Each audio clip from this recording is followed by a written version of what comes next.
नमस्कार, मैं कमलेश कबीर आपका एक बार फिर स्वागत करता हूं इस नए एपिसोड में। आज के इस एपिसोड में हम बात करेंगे संजय सिंह और सुनीता केजरीवाल, या हम इसको कह सकते हैं आम आदमी पार्टी की। आम आदमी पार्टी को आपने देखा होगा, बड़ी मुश्किल के दौर से अभी जो है वो गुजर रही है। उसके बड़े नेता जेल में हैं, लेकिन इस बीच अच्छी बात यह हुई कि संजय सिंह को जमानत मिल गई। संजय सिंह बाहर आ गए, और जैसा कि एक अंदाजा लगाया जा रहा था कि संजय सिंह जो है वो जेल से बाहर आने के बाद में लगातार जो है वो भारतीय जनता पार्टी को कटघरे में खड़ा करेंगे, या फिर हम इसको ये भी कह सकते हैं कि वो अरविंद केजरीवाल के लिए बैटिंग करते हुए नजर आएंगे। और ऐसा हुआ भी। आपने देखा होगा संजय सिंह पिछले कल और आज लगातार जो है वो अलग अलग न्यूज चैनल्स पे इंटरव्यूज दे रहे हैं, और उनके इंटरव्यू की हम बात करेंगे। लेकिन उससे पहले हम एक और खबर की बात कर लेते हैं। हम बात करते हैं मैडम सीएम की, सुनीता केजरीवाल की। सुनीता केजरीवाल वो भी अब जो है वो कानूनी पचड़े में फंसती जा रही है। अब आपको लगेगा कि ऐसा क्या हुआ, तो उसको हम समझ लेते हैं। 28 मार्च जब अरविंद केजरीवाल को ईडी ने कोर्ट में पेश किया, और ईडी ने जब कोर्ट में पेश किया, एक बार फिर जो है वो रिमांड मांगी गई, और फिर उसके बाद में रिमांड की जो अवधि थी उसको बढ़ा के 1 अप्रैल कर दिया गया था। और उसमें सुनीता केजरीवाल भी कोर्ट परिसर में ही मौजूद थी, लेकिन सुनीता केजरीवाल ने वहां पे सबसे पहले बिना परमिशन के वहां पे वीडियो बनाए, कुछ ऑडियो क्लिप्स, और फिर उनको जो है अलग अलग प्लेटफॉर्म से बाहर आकर सार्वजनिक कर दिया गया। अब उसमें जो है वो कानूनी पछड़े में फंसती हुई नजर आती है। और वैसे भी अगर हम देखें तो अरविंद केजरीवाल के साथ साथ, चाहे शीश महल का मुद्दा हो चाहे और भी मुद्दे हो, तो सुनीता केजरीवाल की जिस तरीके से जब तक अरविंद केजरीवाल मुख्यमंत्री थे तब तक जो है वो कभी मंच पे आपने नहीं देखा होगा, कभी जो है वो राजनीति करते हुए नहीं देखा होगा। लेकिन जैसे ही अरविंद केजरीवाल गिरफ्तार हुए, जेल के अंदर गए, उसके बाद में एकाएक सुनीता केजरीवाल ने जो है वो मोर्चा संभालने की कोशिश की, और मोर्चा संभाला भी। और फिर उसके बाद में तमाम तरह की चीजें, क्योंकि उसी तरीके से ट्रेंड किए हुए भाषण, वो सारी चीजें। लेकिन इस बार जो है वो मुद्दा अलग है। लेकिन संजय सिंह के बाद आने के बाहर, और फिर उसके बाद में कयास लगाए जाने लगे कि क्या संजय सिंह जो है वो सुनीता केजरीवाल के लिए मुसीबत बनेंगे। अब ये परसेप्शन का मामला है पूरा, क्योंकि राजनीति जो है वो महत्वाकांक्षाओं का खेल है।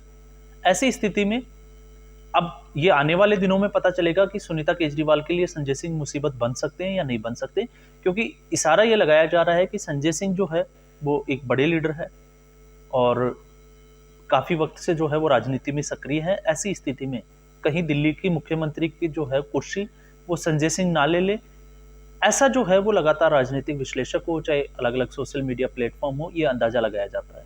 लेकिन दूसरा ये भी होता है कि संजय सिंह जो है वो केजरीवाल के बड़े वफादार जो है वो नेता माने जाते हैं, क्योंकि इससे पहले भी एक बार ऐसी कोशिश हुई थी, तो उसमें उन्होंने जो है वो अरविंद केजरीवाल का साथ दिया था। तो क्या इस बार भी जो है संजय सिंह अरविंद केजरीवाल का साथ देंगे, ये बड़ा मुद्दा जो है वो बनेगा आने वाले दिनों में। लेकिन अभी लोकसभा के चुनाव है, तो ऐसी स्थिति में लगता नहीं है, क्योंकि अरविंद केजरीवाल ने अभी इस्तीफा दिया नहीं है। तो ऐसी सूरत में सरकार जो है वो जेल से चलेगी, और संजय सिंह के जो भी इंटरव्यू जो बाहर आ रहे हैं, अब उसकी अगर हम बात करते हैं तो संजय सिंह ने अब जो है, आपको पता होगा, भारतीय जनता पार्टी या नरेंद्र मोदी को जो है वो घेरने की कोशिश की है, और मुद्दा बनाया है राघव मंगूटा रेड्डी को। और राघव मंगूटा रेड्डी वो मंगूटा रेड्डी के बेटे हैं। मंगूटा रेड्डी, इनका शराब का जो व्यवसाय है वो पहले से ही चल रहा है, और इनको गिरफ्तार किया गया था, और इसी के बयानों के आधार पर अरविंद केजरीवाल को गिरफ्तार किया। तो वैसे संजय सिंह जो है वो लगातार इस पूरे जो शराब घोटाले हैं इसको फर्जी बता रहे हैं। एक राजनीति, या हम इसको कहें कि आम आदमी पार्टी को खत्म करने का एक जो है वो कह रहे हैं कि भारतीय जनता पार्टी चाहती है कि आम आदमी पार्टी को जो है वो खत्म कर दिया जाए।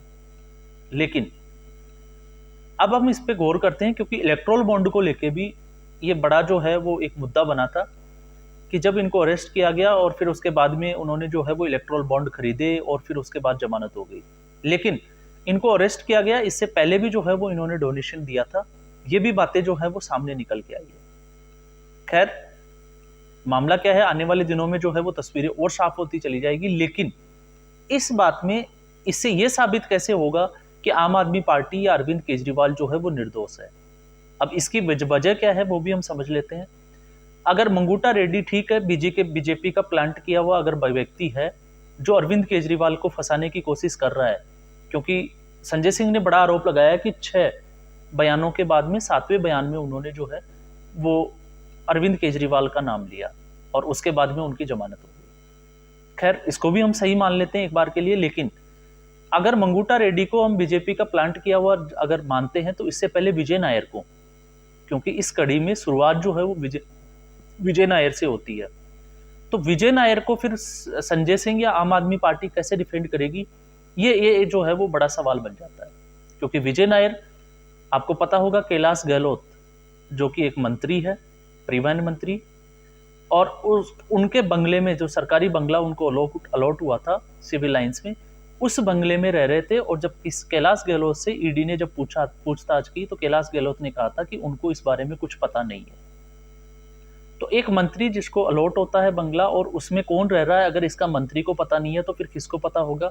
वो किसकी मर्जी से या किसकी अनुमति से जो है वो उस बंगले में रह रहा था। तो इससे जो है वो फिर बात आती है अरविंद केजरीवाल की। तो क्या अरविंद केजरीवाल की मंजूरी के बाद में विजय नायर उस बंगले में रह रहा था? और फिर उसके बाद में विजय नायर का आम आदमी पार्टी के जो मीडिया जो डिपार्टमेंट है उसको देखना, मीडिया सेल को, और साथ में सीएम ऑफिस में उसकी जो है वो दखलंदाजी, इसको भी नजरअंदाज कैसे करेगी संजय सिंह? इसको कैसे डिफेंड करेंगे? ये भी एक बड़ा सवाल है। क्योंकि अरविंद केजरीवाल ने खुद ये कहा है कि ये लोग जो है वो मनीष सिसोदिया, आतिशी मारलेना या सौरभ भारद्वाज इनको रिपोर्ट किया करते थे। तो इसका मतलब हम मंगूटा रेड्डी को एक बार मान लेते हैं कि वो बीजेपी का प्लांट किया हुआ है, तो विजय नायर को यहाँ पे आम आदमी पार्टी और संजय सिंह के लिए कोर्ट में डिफेंड करना, क्योंकि राजनीतिक आरोप और प्रत्यारोप, चुनाव है, उसमें जो है वो झूठे आरोप भी लगाए जाते हैं। और आरोपों की अगर हम बात करें तो आम आदमी पार्टी ने विपक्षी पार्टियों पे, जितनी भी जो पार्टियां थी उनके ऊपर जितने आरोप लगाए हैं, शायद आज तक के इतिहास में किसी और पार्टी ने इतने आरोप नहीं लगाए होंगे। लेकिन आज जो है, जो पार्टी भ्रष्टाचार की बात करती थी, ठीक है, आरोपों को भी हम एक बार छोड़ दें तो लालू यादव जो बिहार के मुख्यमंत्री रहे, उनके ऊपर चारा घोटाले के पहले आरोप थे और उसके बाद में कोर्ट ने उनको सजा दी। तो सजा देने के बाद में अपराध आपका घोषित हो गया, तो वो भ्रष्टाचारी थे। और आज उनके साथ अगर अरविंद केजरीवाल खड़े होते हैं तो फिर ये अरविंद केजरीवाल की नैतिकता पे ये सवाल जरूर खड़ा हो जाता है कि कुछ ना कुछ दाल में जो है वो जरूर काला है। क्योंकि एक भ्रष्टाचारी दूसरे भ्रष्टाचारी के साथ खड़ा हो सकता है, अगर अरविंद केजरीवाल ईमानदार थे और उनकी नैतिकता थी तो फिर वो लालू प्रसाद यादव के साथ खड़े कैसे नजर आते हैं? दूसरा, सोनिया गांधी, राहुल गांधी के ऊपर जो है वो बड़े आरोप लगाए जाते थे, शीला दीक्षित जी के ऊपर भी आरोप लगाए। खैर, वो चल रहे हैं, आरोप साबित नहीं हुए, लेकिन ये तो वो लोग हैं जिनके ऊपर आरोप साबित हो गए। और ऐसी स्थिति में अरविंद केजरीवाल अब खुद जेल में है और उन्होंने आतिशी मारलेना और सौरभ भारद्वाज का जब कोर्ट में नाम लिया तो अरविंद केजरीवाल जो है वो चुपचाप खड़े थे। इस बात का उन्होंने, ना उनके वकील ने विरोध किया, ना अरविंद केजरीवाल ने विरोध किया। तो ऐसे कुछ मसले जो है वो जरूर आम आदमी पार्टी के लिए आने वाले समय में चुनौती बनने वाले हैं। और इसी से जो है वो आगे चलेगा कि ये दिल्ली शराब घोटाले का जो केस है वो किस तरह से आगे बढ़ता है। अब संजय सिंह की बारी आती है कि संजय सिंह को जमानत क्यों मिली? तो संजय सिंह को जमानत का आधार ये भी हो सकता है क्योंकि संजय सिंह जो है वो एक किसी भी कोई मंत्रिमंडल में कोई मंत्री विभाग, या इसको हम कहें कि कोई किसी भी बड़े पद पे वो नहीं थे, वो सांसद के तौर पे जो है वो आम आदमी पार्टी को रिप्रेजेंट कर रहे थे। तो एक मंत्रिमंडल में या इनकी जो कैबिनेट जो मीटिंग्स होती है उसमें संजय सिंह का कोई दखलंदाजी नहीं थी, क्योंकि वो राज्यसभा के सांसद थे, मंत्रिमंडल का हिस्सा नहीं थे। दूसरा, जब इसमें अरविंद केजरीवाल, मनीष सिसोदिया, आतिशी मारलेना, सौरभ भारद्वाज, जब इनके नाम आ जाते हैं और सीधे तौर पे जब किंग पिन जो है वो अरविंद केजरीवाल को बना दिया जाता है, जिससे विजय नायर के डायरेक्ट जो है वो लिंक साबित होते हैं, डिजिटल फुटप्रिंट्स की हम बात करें या फेस टाइम रिकॉर्ड की हम बात करें, तो ऐसी स्थिति में फिर संजय सिंह के पास जो है, या इसको हम कहें कि संजय सिंह के पास सीधा पैसा गया होगा, ये थोड़ा सा जो है वो मुश्किल है। तो ये एक आधार बनता है कि संजय सिंह की जमानत हुई है। लेकिन जमानत किन मेरिट्स पे हुई है? कोर्ट ने सीधी टिप्पणी की थी कि इस जमानत को, संजय सिंह की जमानत को जो है वो दूसरे किसी व्यक्ति की जमानत पे आधार नहीं बनाया जा सकता। और संजय सिंह को भी हिदायत दी थी कि वो एनसीआर नहीं छोड़ सकते, और साथ में जो है वो इस जो केस है जो चल रहा है उस मुद्दे पे कहीं भी किसी बाहरी व्यक्ति पे जो है वो बात नहीं करेंगे। लेकिन अब वो जो है वो मोर्चा संभाल चुके हैं वो प्रेस कॉन्फ्रेंस या हम कहें कि इंटरव्यूज़ और जो भी चुनावी रैलियाँ जो अब शुरू होने वाली है, उन सब में जो है वो इस मुद्दे पे बात करने वाले हैं, क्योंकि चुनाव का समय जो है वो ज़्यादा बचा नहीं है। तो ऐसी स्थिति में 15 तारीख तक का हमें वेट करना पड़ेगा, क्योंकि 15 अप्रैल को अरविंद केजरीवाल को कोर्ट में पेशी है, और उसके बाद में अरविंद केजरीवाल को राहत मिलती है या नहीं मिलती है, उससे आपको अंदाजा लगेगा कि ये कोर्ट का जो केस चल रहा है ईडी का, वो कितना मजबूती से ईडी जो है वो अपना पक्ष रख रही है, और कौन कौन से साक्ष्य जो है जैसे जैसे केस आगे बढ़ेगा वैसे वैसे सामने आते चले जाएंगे। तो अभी कह पाना मुश्किल है। खैर, आम आदमी पार्टी अपने बचाव में जो है, चुनावी माहौल है, तो ऐसी स्थिति में जो है वो आरोप दूसरों के ऊपर लगाएगी, लेकिन सच्चाई ये भी है कि कहीं ना कहीं इनका इन्वॉल्वमेंट जो है वो सामने आ भी रहा है। तो ऐसी स्थिति में अब चुनाव में इसका कितना फायदा उठेगा, संजय सिंह का बाहर आने का और सुनीता केजरीवाल का जो सिंपैथी जो गेन करने का जो सिलसिला शुरू हुआ है, वो चुनावों के नतीजों पर डिपेंड करेगा। तो आज के एपिसोड में बस इतना ही, फिर हम एक नए एपिसोड के साथ हाजिर होंगे। तब तक के लिए नमस्कार, धन्यवाद।